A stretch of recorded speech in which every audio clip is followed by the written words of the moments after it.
I'd never really been pushed to the brink. I was not an athlete. I've never ran till I puked. I've never pushed myself so far to where I know, like, this is my tipping point. So I wanted to do something different. On my 40th birthday, I decided I'm going to ride my bicycle from San Francisco to Los Angeles as part of this fundraiser for AIDS. It's called AIDS Life Cycle, and you can't cheat it.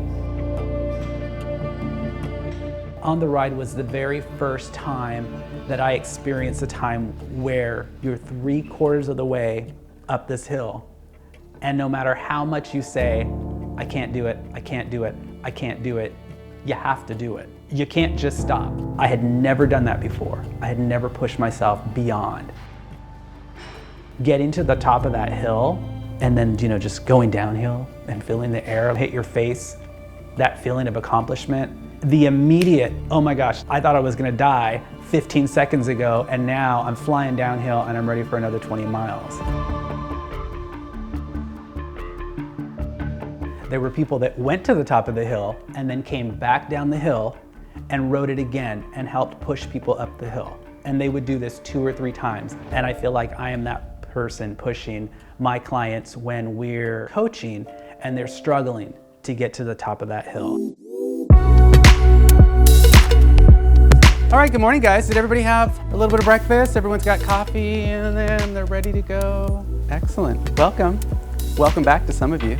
How exciting. There are so many aspects to this business that we don't know and a lot of things that people don't share. And when I reached out to Rick, he was so forthcoming and so willing to share. Rick is my phone a friend.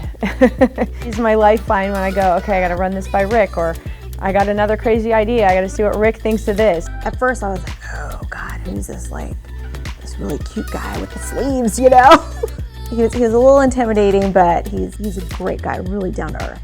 One thing that sets Rick apart is the fact that he has the experience. He's not just someone that stepped into this world and goes, I'm going to talk about design.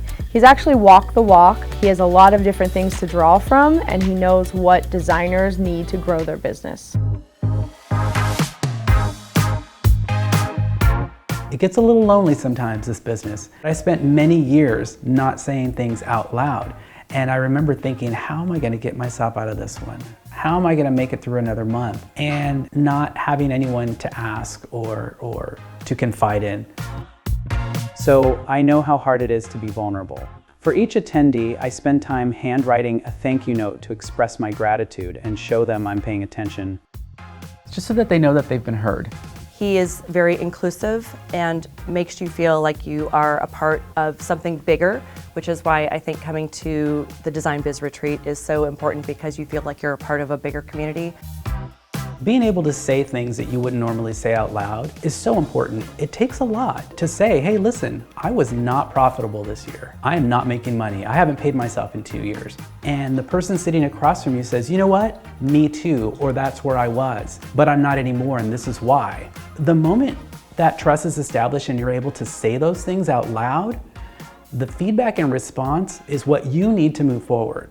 He's created this community where I can talk to other owners. We share information, we share what our rates are, we share, contracts. This environment that we're in really allows you to kind of share and give and open up, and we can be vulnerable. It's something that we all ask for, we yearn for, just to have an honest opinion, not just lip service. And so everybody feels they can ask any question, even myself after 20 years of business. You can wonder those questions for months and years.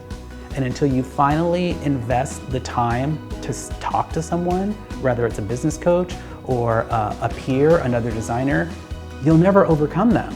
And so you're holding yourself back from progress, from success. But if I can get you to that place where you feel validated, you feel like you have permission to take your business to the next level and disregard whatever society or that noise is telling you, then there's success. That's success for me.